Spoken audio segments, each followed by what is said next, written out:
Tervist, sõbrad! Mis on riik? Siin Iraani sõjaga on ka natukene seda välja tulnud. Mis on riik?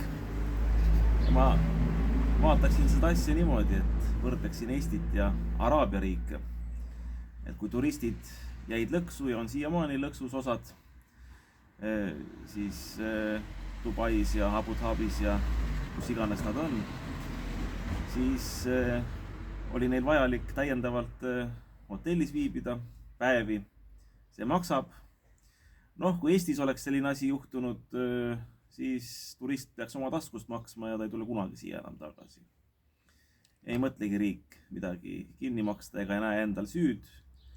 Kui riik alustab sõda, nii on Euroopas, nii on Eestis, siis on see kodaniku mure, aga ega need Araabia riigid ega siis turistid seal sõda ei alustanud. Sõda alustasid ikkagi riigid, see tähendab valitsejad, presidendid, monarhid. Ja seal monarh võttis vastutuse, maksab kinni hotellis viibijate arved. See on riik. Eesti Vabariik oli ka kunagi riik. Jüri Rajur Liivak, selline mees oli, tema mälestused Palve põllu eest, selline raamat, kus ta meenutab, et kui oli Kopenhaagenis noore mehena, läks Taani põllumajanduspraktikale, arvestas vähem raha, ei suutnud Kopenhaagenis edasi sõita praktika tallu, mõtles mida teha, läks Eesti saatkonda, küsis, et kas laenu saab natukene, et siis rongipileti jaoks.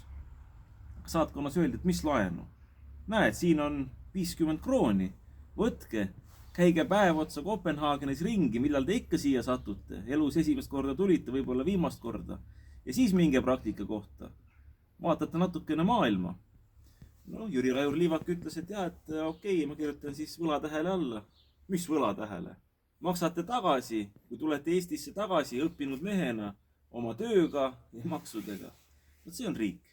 Aga seda riiki meil enam ei ole. Võrgutasud tõusevad, politsei teeb droonidega ristmike kohal lende, et ikka rohkem trahviraha korjata. Kuhu me inimesed sellise leeninliku sunniaparaadiga jõuame?